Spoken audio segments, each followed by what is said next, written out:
നിങ്ങൾ തംബ്നെയിലിൽ കണ്ട ഇപ്പോൾ നിങ്ങൾ കണ്ടുകൊണ്ടിരിക്കുന്ന രാഹുൽ മാങ്കൂട്ടത്തിലെ ഈ ചിത്രം പകർത്തിയത് ആരാണെന്ന് നിങ്ങൾക്കറിയാമോ? ഈ ചിത്രം പകർത്തിയ വ്യക്തിയാണ് ഇന്നലെ കോടതി അടപടലം നാറ്റിച്ച് ഇറക്കി വിട്ടത് എന്നുള്ളതാണ്.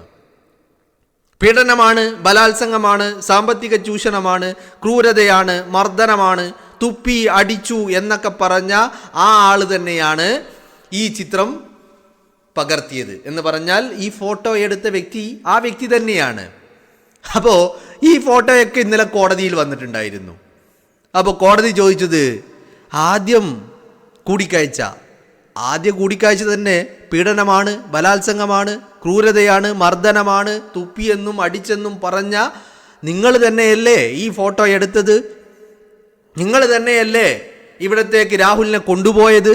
ടിക്കറ്റ് എടുത്തതും വിസ എടുത്തതും നിങ്ങൾ തന്നെ ആയിരുന്നില്ലേ? നിങ്ങൾ തന്നെയല്ലേ അവിടെ പോയിട്ട് ദിവസങ്ങളോളം ഒരുമിച്ച് താമസിച്ചത്? അപ്പോൾ എങ്ങനെയാണ് ആദ്യ കൂടിക്കാഴ്ചയിൽ ഇത്ര ക്രൂരമായി നിങ്ങളെ പീഡിപ്പിച്ച വ്യക്തിയോടൊപ്പം ഇതൊക്കെ ചെയ്യാൻ സാധിച്ചത് എന്നാണ് കോടതി ചോദിച്ചത്. അതുകൊണ്ട് തന്നെയാണ് കോടതി ഇന്നലെ ഒരൊറ്റ കാര്യം പറഞ്ഞത്, പ്രഥമ ദൃഷ്ട്യാ പോയിട്ട് ഒരു രീതിയിലും ഈ പരാതി നിലനിൽക്കില്ല എന്നുള്ളത്. അല്ലേ കോടതി ഇന്നലെ പറഞ്ഞില്ല? ഇതൊക്കെ പറഞ്ഞു. അപ്പോൾ ഈ ഫോട്ടോ എടുത്ത വ്യക്തിയാണ് ആ വ്യക്തി. മനസ്സിലായില്ലേ നിങ്ങൾക്ക്? പിടുത്തം കിട്ടിയോ? യെസ്, അത് തന്നെയാണ്. ഇപ്പോൾ നമ്മൾ നോക്കുന്നത്, ഇപ്പോൾ കോടതി ഇന്നലെ പറഞ്ഞത് രാഹുൽ മാങ്കൂട്ടത്തിൻ്റെ എതിരെ വന്നിരിക്കുന്ന മൂന്നാമത്തെ പരാതി. ഇന്നലെ ഹൈക്കോടതിയിൽ ഒന്നാമത്തെ പരാതിയെക്കുറിച്ചും സമാനമായ നിരീക്ഷണങ്ങൾ നടത്തിയിട്ടുണ്ട്. മനസ്സിലായില്ലേ? അതവിടെ നിൽക്കട്ടെ, അത് നമുക്ക് പിന്നീട് സംസാരിക്കാം. ഈ മൂന്നാമത്തെ പരാതി, അതായത് രാഹുൽ മാങ്കൂട്ടത്തിന് പത്തനംതിട്ട ജില്ലാ കോടതി ഇന്നലെ ജാമ്യം നൽകിയ പരാതി.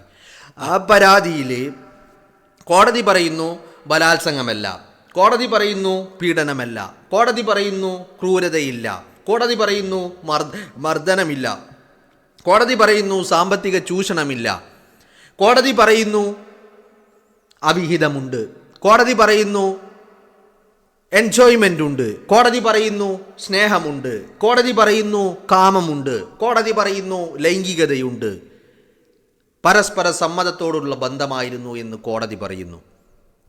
ഇപ്പോൾ ഇവിടെ ചോദ്യം എന്ന് പറയുന്നത്, രാഹുലിൻ്റെ ജാമ്യാപേക്ഷ പരിഗണിക്കുന്ന അവസരത്തിൽ ഒരു പരാതിയുടെ അസ്തിത്വത്തെ തന്നെ കോടതി ചോദ്യം ചെയ്യുന്നുണ്ടെങ്കിൽ പിന്നെ എന്തായിരുന്നു മാനദണ്ഡം രാഹുൽ മാങ്കൂട്ടത്തിനെ കസ്റ്റഡിയിൽ എടുക്കുവാനും രാഹുലിനെ അറസ്റ്റ് ചെയ്ത് ജയിലഴിക്കുള്ളിലിടുവാനും എന്തായിരുന്നു മാനദണ്ഡം എന്നുള്ളതാണ് ചോദ്യം.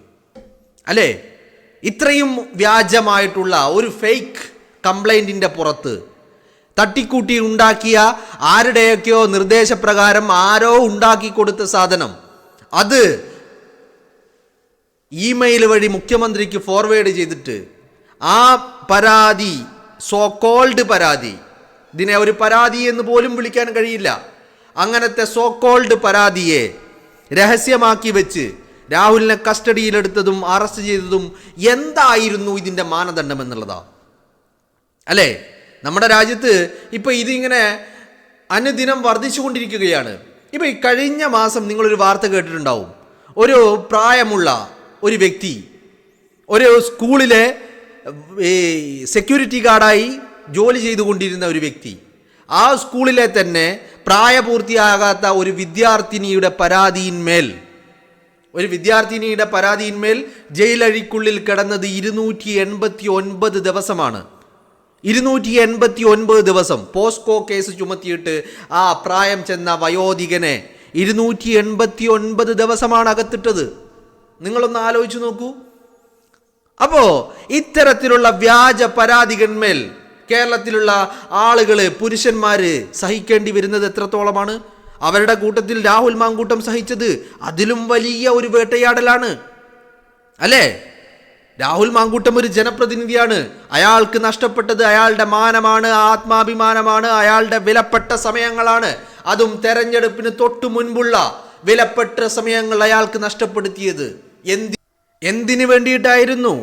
വ്യാജമാണെന്ന്, ഫേക്കാണെന്ന് ഒറ്റ നോട്ടത്തിൽ മനസ്സിലാകുന്ന പരാതിക്ക് പുറത്ത്, അതും 2024 ഏപ്രിലിൽ ആരോപിക്കപ്പെടുന്ന കുറ്റത്തിന് പുറത്ത് IPC വെച്ച് IPC പ്രകാരം ചാർജ് ചെയ്ത് BNSനെ തള്ളി മാറ്റി നിർത്തിക്കൊണ്ട്, കാരണം 2023 BNS ഈ രാജ്യത്ത് നിലവിൽ വന്നതോടുകൂടി അതിനുശേഷം നടക്കുന്ന കുറ്റകൃത്യങ്ങൾ ചാർജ് ചെയ്യപ്പെടേണ്ടത് BNS പ്രകാരമാണെന്ന് വ്യക്തമായ ബോധ്യമുള്ള ഇവിടുത്തെ നിയമ സംവിധാനങ്ങൾ രാഹുൽ മാങ്കൂട്ടത്തെ പൂട്ടണമെന്നുള്ള ദുരുദ്ദേശത്തോടു കൂടിയാണ് IPC ചാർജ് ചെയ്തത് എന്നുള്ളത് തന്നെ വളരെ വ്യക്തമാണ് അല്ലേ? അങ്ങനെ രാഹുൽ മാങ്കൂട്ടത്തിന് അന്യായമായി എല്ലാ നിയമങ്ങളെയും കാറ്റിൽ പറത്തി അറസ്റ്റ് ചെയ്തത് എന്തിൻ്റെ അടിസ്ഥാനത്തിലാണ്? ഈ പരാതി വ്യാജമാണെന്ന് ഒറ്റ നോട്ടത്തിൽ പരാതിയിൽ പറയുന്ന കാര്യങ്ങൾ വ്യാജമാണെന്ന് ഏത് പൊട്ടനും മനസ്സിലാകുന്ന രീതിയിൽ എഴുതി വെച്ച പരാതിക്ക് പുറത്ത് രാഹുൽ മാങ്കൂട്ടത്തിനെ അറസ്റ്റ് ചെയ്ത് അയാളുടെ വിലപ്പെട്ട സമയം, അതും ഒരു തെരഞ്ഞെടുപ്പ് മുന്നിൽ വന്ന് നിൽക്കുന്ന സമയം, അയാളെ വേട്ടയാടിയിട്ടുണ്ടെങ്കിൽ ലക്ഷ്യം മറ്റൊന്നായിരുന്നു എന്നുള്ള കാര്യത്തിൽ ഒരു തർക്കവും ഇല്ല അല്ലേ? നിങ്ങളൊന്ന് ആലോചിച്ച് നോക്ക്. ഒരു നിയമസഭാ തെരഞ്ഞെടുപ്പ് മുന്നിൽ വന്ന് നിൽക്കുകയാ, പാലക്കാടിൻ്റെ സിറ്റിംഗ് MLA പാലക്കാട്ടെ ജനങ്ങൾക്ക് വേണ്ടി വേണ്ട വിധം അഹോരാത്രം പണിയെടുത്തുകൊണ്ടിരിക്കുന്ന ഒരു MLA, ആ MLA ആണ് അറസ്റ്റ് ചെയ്തത്. നിങ്ങളൊന്ന് ആലോചിച്ച് നോക്കണം. എത്രമാത്രം ഹീനമായ വൃത്തികെട്ട രാഷ്ട്രീയ ചീഞ്ഞു നാറുന്ന രാഷ്ട്രീയത്തിൻ്റെ ഇടപെടലുകൾ രാഹുൽ മാങ്കൂട്ടത്തിൻ്റെ അറസ്റ്റിലേക്ക് എത്തിച്ചിട്ടില്ലേ? കൈകടത്തലുകൾ ഉണ്ടായിട്ടില്ലേ അല്ലേ? അപ്പോൾ ആദ്യ കൂടിക്കാഴ്ച പീഡനമാണെന്ന് പറഞ്ഞ പരാതിക്കാരി, ആദ്യ കൂടിക്കാഴ്ച ബലാത്സംഗമാണെന്ന് പറഞ്ഞ പരാതിക്കാരി, ആദ്യ കൂടിക്കാഴ്ച ക്രൂരമായ മർദ്ദനമാണെന്ന് പറഞ്ഞ പരാതിക്കാരി വിദേശത്ത് ടിക്കറ്റും വിസയും എടുത്ത് രാഹുലിനെ അങ്ങോട്ട് കൂട്ടിക്കൊണ്ടുപോയി കാമം തീർക്കാൻ വേണ്ടി, കൂടെ കിടക്കാൻ വേണ്ടി രാഹുലിനെ അങ്ങോട്ട് കൂട്ടിക്കൊണ്ടുപോയി അവിടെ നിന്ന് എടുത്ത ചിത്രമാണ് നിങ്ങൾ കണ്ടുകൊണ്ടിരിക്കുന്നത്. ഇത് തന്നെയാണ് കോടതിയും ചോദിച്ചത്. ആദ്യ കൂടിക്കാഴ്ച തന്നെ പീഡനമാണ്, ബലാത്സംഗമാണെന്ന് പറയുന്ന ആള് പിന്നെ എന്തിന് രാഹുലുമായിട്ടുള്ള ബന്ധം തുടരണം? അതിനുവേണ്ടി വിലപിടിപ്പുള്ള ഗിഫ്റ്റുകൾ കൊടുക്കുന്നു. രണ്ടുപേരുടെയും പേരിൽ ഫ്ലാറ്റ് വാങ്ങണം, 2 BHK വേണോ 3 BHK വേണോ എന്നുള്ള ചർച്ചകൾ നടത്തുന്നു. വിദേശത്തേക്ക് കൊണ്ടുപോകുന്നു. അതിനുവേണ്ട സാമ്പത്തിക സഹായങ്ങളെല്ലാം ചെയ്യുന്നു. ടിക്കറ്റ് എടുത്തു കൊടുക്കുന്നു. പോരാഞ്ഞിട്ട് സാധാരണഗതിയിൽ ഞാനത് പറയുന്നില്ല, അത് പറഞ്ഞു കഴിഞ്ഞാൽ പിന്നെ വലിയ പ്രശ്നമാവും. മനസ്സിലായില്ലേ? ഞാനത് പറയുന്നില്ല. സാധാരണഗതിയിൽ ഇപ്പോൾ രാത്രികാലങ്ങളിൽ റോട്ടിലേക്ക് ഇറങ്ങുന്നവർ, ബസ് സ്റ്റാൻഡിലേക്ക് ഇറങ്ങുന്നവർ പൈസ അങ്ങോട്ടാണ് മേടിക്കാറുള്ളത് അല്ലേ? അപ്പോൾ ഇത് പൈസ കൊടുത്തിട്ട് ബാക്കി ഞാൻ പറയുന്നില്ല. അപ്പോൾ ഇത് തന്നെയാണ് ഇന്നലെ കോടതിയും പരിഗണിച്ചത് അല്ലേ? കോടതി അവിടെ ഇന്നലെ രൂക്ഷമായ വിമർശനം പോലീസിനെതിരെ നടത്തിയിട്ടുണ്ട്. പിന്നെ രാഹുൽ മാങ്കൂട്ടത്തിന് സാധാരണഗതിയിൽ ജാമ്യങ്ങളൊക്കെ നൽകുമ്പോൾ, അതിപ്പോൾ കേസ് നിലനിൽക്കില്ല എന്ന് കണ്ടാലും ജാമ്യം നൽകുമ്പോൾ ചില ഉപാധികളൊക്കെ കോടതി വെക്കാറുണ്ട്. അങ്ങനെ രാഹുൽ മാങ്കൂട്ടത്തിന് അങ്ങനെ വലിയ കർശന ഉപാധികളൊന്നുമില്ല. ഉപാധികളൊന്നും തന്നെ ഇല്ലെന്ന് തന്നെ പറയേണ്ടി വരും അല്ലേ? അപ്പോൾ ഈ കേസിൻ്റെ നിലനിൽപ്പിനെ തന്നെ ഇന്നലെ കോടതി ചോദ്യം ചെയ്തിരിക്കുക. ഇത്രയും കാലം രാഹുൽ മാങ്കൂട്ടത്തിനെ വേട്ടയാടിയവർ, രാഹുൽ മാങ്കൂട്ടത്തിലെ പച്ചയിറച്ചി കൊത്തിത്തിന്നവർ, കേരളത്തിലെ വേശ്യാ മാധ്യമങ്ങൾ, ഈ മാധ്യമങ്ങളൊക്കെ ഇത്രയും ദിവസം പറഞ്ഞ കാര്യങ്ങളെ തിരുത്തി പറയാൻ തയ്യാറാകണം.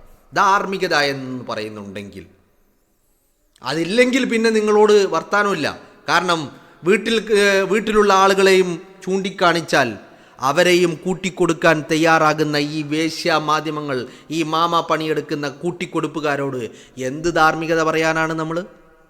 ഒരു ധാർമ്മികതയും അവരുടെ മുന്നിൽ പറയാനില്ല. അതുകൊണ്ടാണ് ഞാൻ ആദ്യമേ പറഞ്ഞത്, ധാർമ്മികത എന്നൊന്ന് പറയുന്നതുണ്ടെങ്കിൽ, അതിനെന്തെങ്കിലും ഒരു വാല്യൂ ഇവർ കൽപ്പിക്കുന്നുണ്ടെങ്കിൽ ഈ ഇവർ ഇത്രയും ദിവസം പറഞ്ഞുകൊണ്ടിരുന്ന കാര്യങ്ങൾ മാറ്റി പറയണം. കാരണം കോടതി പോലും നിരീക്ഷിച്ചും വിമർശിച്ചും ഇന്നലെ ഇറക്കിയ ഉത്തരവുകളൊക്കെ ഇവരുടെ എല്ലാവരുടെയും കൈകളിലുണ്ട് ഇല്ലേ?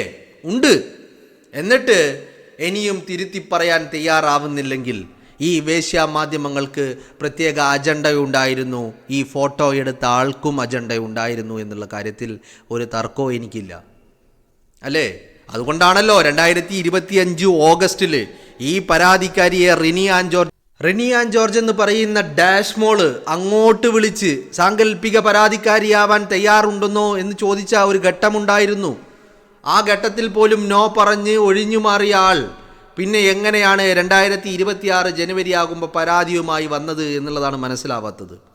അപ്പോൾ ഈ ഗൂഢാലോചനകൾ ഇനി അന്വേഷണം വേണ്ടത് ഈ ഗൂഢാലോചനയ്ക്ക് പുറത്താണ്. കാരണം ഒരു ജനപ്രതിനിധിയെ കൊത്തിക്കീറാൻ ആരൊക്കെയാണ് പിന്നിൽ നിന്ന് കളിച്ചത് എന്നുള്ളതാണ് കേരളത്തിൻ്റെ പൊതുസമൂഹത്തിന് ഇനി അറിയേണ്ടത്.